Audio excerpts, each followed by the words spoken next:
Jadi materi malam hari ini tentang strategi sukses ujian profesi advokat. Ini ada strateginya. Tentunya yang pertama harus yang jenengan persiapkan, ya niat dulu yang pertama kan gitu. Karena pengalaman sebelumnya itu ada beberapa peserta ya yang tidak lulus sampai 3 kali, ya karena kurang persiapan. Kurang persiapan di dalam memahami materi-materi ya selama PKPA itu, karena mungkin PKP-nya daring sehingga banyak ilmu yang nyantol di jaringan. Jadi ini yang harus jenengan persiapan, materi-materi yang akan diujikan di dalam ujian profesi advokat itu diantaranya satu, yang pertama fungsi, peran, dan perkembangan organisasi advokat. Kemudian kode etik advokat di Indonesia, ini yang menyampaikan langsung Pak Saleh ya. Dan mungkin nanti materinya beliau itu bisa saya share lagi di WA grup ujian profesi advokat di Uniska, bisa dipahami. Sekalian kemarin ada beberapa soal itu ya, 120 soal yang sudah kami kirim, nanti akan saya bantu untuk menjawab yang pilihan ganda ya, yang multiple choice itu. Mulai nomor 1 sampai nomor 20 nanti akan kita bantu. Kemudian harus dengan kuasai tentang hukum acara perdata ya. Hukum acara perdata, bagaimana beracara di pengadilan negeri ya untuk menangani perkara wan prestasi, perceraian, kemudian PMH yaitu perbuatan melawan hukum. Yang keempat, hukum acara pidana, ini juga harus dengan kuasai terkait dengan penyidikan dan penyelidikan, penahanan ya, penyitaan dan penggeledahan. Kemudian yang kelima, ini ada hukum acara pengadilan agama ya, atau hukum acara perdata agama ini kan. Biasanya yang keluar itu kalau hukum acara perdata agama ini yang sering keluar ya, yang sering diujikan itu masalah kompetensi relatifnya, yaitu tempat tinggal istri ya, di mana ketika suami mengajukan cerai talak itu melihat tempat tinggalnya istri atau melihat tempat ketika dia melakukan akad nikah, itu pasti muncul. Jawabannya adalah melihat domisili istri ya, istri yang terakhir itu berada di mana. Gitu. Kemudian ada materi tentang hukum acara peradilan hubungan industrial. Ini sudah disampaikan di pertemuan PKPA. Ada materi hukum acara peradilan tata usaha negara. Kemudian yang 8 itu ujian tentang isai, yaitu surat kuasa, surat gugatan.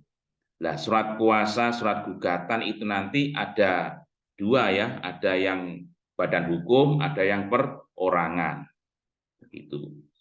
Nah, kemudian untuk surat gugatan itu nanti ya soal yang keluar, konstruksi soalnya bisa wan prestasi, bisa perceraian di pengadilan agama, bisa perceraian di pengadilan negeri, yang satunya adalah gugatan tentang masalah perbuatan melawan hukum. Kemudian ini ya, yang berikutnya strategi lulus. Nah, ini yang harus dengan persiapkan. Satu, menyiapkan diri untuk lulus. Bagaimana caranya? Yo belajar kan gitu ya. Jadi ujian profesi advokat itu lebih ketat daripada ujian PNS atau pegawai negeri. Nanti kalau jenengan ngerepek kelihatan langsung didiskualifikasi. Jenengan dianggap gugur ya, tidak lolos atau tidak lulus. Ini yang harus jenengan persiapkan. Intinya jenengan di sini harus sinau atau belajar ya, memahami materi-materi yang telah disampaikan yang sudah disampaikan oleh pemateri PKPA. Karena yang hadir malam ini kan ini macam-macam ya. Ada yang PKPA-nya di Uniska, ada yang di luar Uniska. Mungkin yang baru masuk ya, yang baru ketemu saya, salam kenal lah. Nama saya ini Ansori, kemudian ini senior saya Bu Emi Puasa ini yang malam ini juga hadir di ruang kelas Zoom ini. Ini yang pertama, agar jenengan lulus, satu menyiapkan diri yaitu sinau atau belajar, yang kedua memahami materi-materi yang baru saja kami sampaikan tadi, hukum acara perdata, hukum acara pidana, kemudian peran fungsi advokat dan kode etik itu juga mesti keluar. Kemudian yang harus jenengan persiapkan juga, kemudian jangan sampai meremehkan ujian ya, karena ujian ini resmi ya, ketat. Bahkan tanggal 17 itu serentak se-Indonesia itu, serentak ya. Jadi serentak se-Indonesia mulai tengah 9 sampai jam 1. Nanti ada istirahat ya. Ujian yang pertama itu pilihan ganda dengan soal 120 soal. Durasinya 120 menit ya. Kalau 120 soal, waktunya 120 menit, berarti satu soalnya 1 menit. Nah, ini jangan sampai jenengan nanti terjebak dengan satu soal, jenengan mikir ternyata soal yang lain tidak terjawab. Kan gitu. Harus fokus ya, harus fokus. Kalau nanti soal yang pertama tidak bisa, ya jenengan tandai saja. Nanti sambil berjalan, nanti kalau yang seterusnya sudah selesai, nanti kan bisa kembali lagi di nomor 1. Tidak boleh meremehkan ujian advokat. Kemudian yang keempat, berdoa ya. Ini asas ilahiyah, ini ketuhanan. Jadi berdoa kepada Allah, mungkin sholat hajat untuk yang muslim kan gitu ya, biar dimudahkan dan dilancarkan nanti bisa lulus ataupun bagaimana. Loh, ini Mbak Yunita nggak bisa mendengar suara saya ini, Mbak Yunita hari ini. Mas Aditya aman ya? Mas Sugeng Wijianto? Aman, Pak, aman. Aman. Nah, Aman, Pak. Aman, bisa berarti mendengarkan. yang bermasalah berarti HP-nya mungkin ya. Oke. Kemudian yang kelima, takdir ya. Insya Allah kalau jenengan ditakdirkan lulus dari profesi advokat ya lulus kan gitu. Tapi saya kira substansi ya, ruhnya di dalam ujian profesi advokat itu di surat kuasa sama di surat gugatan.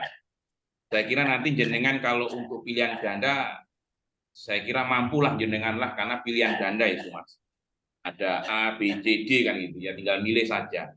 Tapi yang jelas pesan saya untuk soal isai, surat kuasa sama surat gugatan itu jenengan garap semampunya dengan membuat surat kuasa dengan konsep yang sesingkat-singkatnya, simple saja. Yang penting terpenuhinya unsur-unsurnya, nanti akan kita sampaikan. Mungkin Bu Emi nanti yang menyampaikan terkait dengan surat kuasa yang simple, tidak perlu 2 lembar, tidak perlu. Yang penting ada identitasnya pemberi kuasa, ya kan, kemudian jenengan sebagai penerima kuasa untuk melakukan apa, misalkan untuk mengajukan gugatan di pengadilan negeri melawan si B misalkan, untuk menghadiri persidangan secara elektronik maupun konvensional, ya, untuk menandatangani, mengajukan gugatan, replik, mengajukan kesimpulan, pembuktian.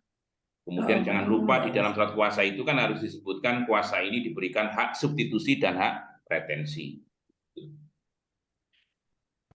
Takdir ya, kalau jenengan mudah-mudahan ditakdirkan lolos. Amin.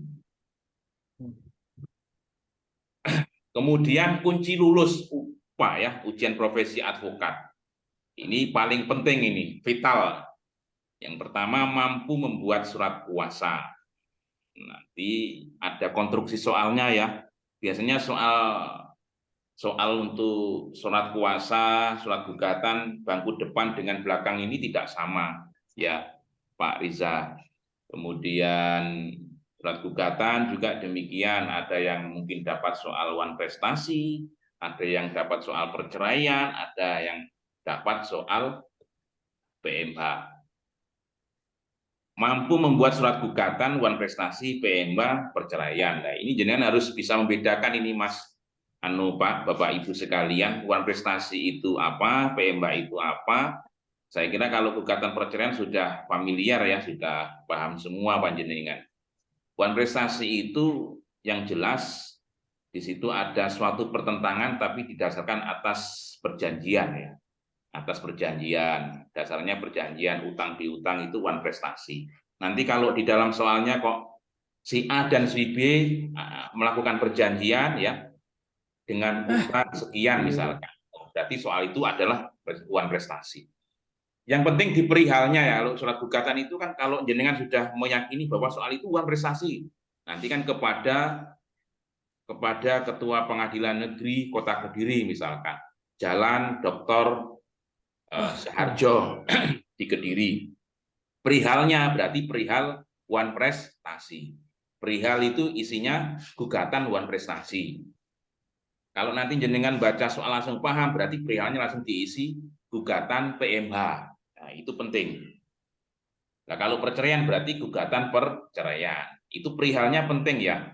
Jadi substansi atau unsur-unsur di dalam membuat surat gugatan itu ya harus dikompliti. Ya, itu nanti ada poin di dalam penilaiannya. Ini ya waktu ujian profesi advokat. Ya, untuk pilihan ganda tadi sudah kami sampaikan ada 120 soal ya, waktunya 120 menit. Ini harus jenengan gunakan sebaik-baiknya. Kemudian tidak boleh ngerepek ya, tidak boleh bawa catatan. Nanti kalau jenengan bawa catatan malah dianggap gugur. Bahaya karena panitia outsourcing itu bukan saya. Saya Bu Emi hanya sebagai fasilitator saja. Kita menyediakan tempat digunakan oleh DPN ya, DPN yang bagian upah ya, yang melaksanakan ujian upah lah. DPN yang bagian upah itu menggunakan pihak sebagai sebagai pengawas ataupun pengujinya outsourcing ya, pihak ketiga outsourcing. Jadi kami nanti DPC Pradi Kediri hanya sebagai observer ya. Jadi nanti ada dari DPN, dari DPC Kediri sama pengurus atau anggota Pradi Kediri itu hanya hadir, hanya nunggu imawon Mas. Jadi hanya menunggu saja duduk. Jadi kita enggak keliling-keliling enggak. Jadi kita tidak bisa bantu di sana karena ujian ini ketat. Jadi langsung dipantau oleh outsourcing pihak ketiga. Nah, artinya nanti jenengan di sana menurut saya fokus gitu aja. Kalau jenengan sinau insya Allah bisa. Kemudian soal isai itu surat kuasa dan surat gugatan. Surat gugatan nanti waktunya 90 menit. Saya kira itu ya. Setelah ini nanti kita lanjut ke surat kuasa. Surat kuasa. Monggo Bu Emi untuk surat kuasa bisa jenengan sampaikan Bu Emi kalau tidak repot. Nah ini itu Bu Emi pesan itu soal isai surat kuasa dan gugatan tulisannya harus jelas dan terbaca ya. Nah, ini yang tulisannya Latin ya itu saya kira harus di alon-alon ya, alon-alon yang penting bisa terbaca. Ya, Nanti kalau nggak terbaca dianggap nggak Nggih, lolos. Pak Ansori minta tolong jenengan yang menyampaikan juga ya, saya ada di luar rumah ini Pak. Oh siap Bu. Nggih, nggih. Per tahlil. Oh Oke. siap siap Bu Emi. Nggih, monggo lanjut saya memantau. Bu Emi siap. Itu Mas surat kuasa contohnya.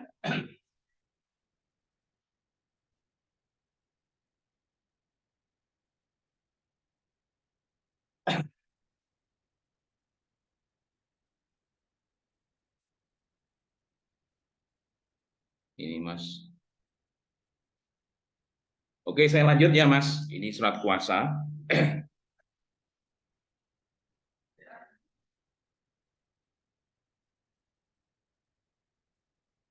Santai, mungkin nanti ada pertanyaan dari teman-teman, monggo. Ini saya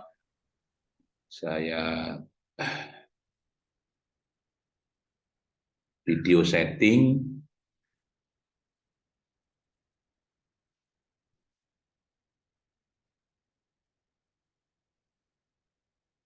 Background. Nah, ini aja.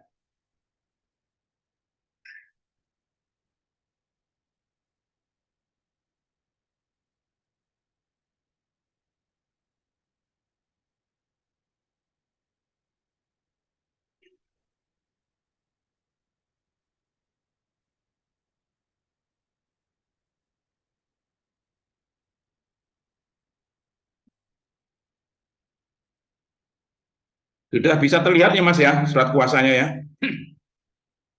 Di situ nggih, sudah terlihat nggih. Belum, Sudah Pak. Belum, Pak. tampil Mas Sugeng. Belum, Pak. Belum. Belum. Dereng sakit. Enggak kelihatan, Pak. Gimana ini caranya?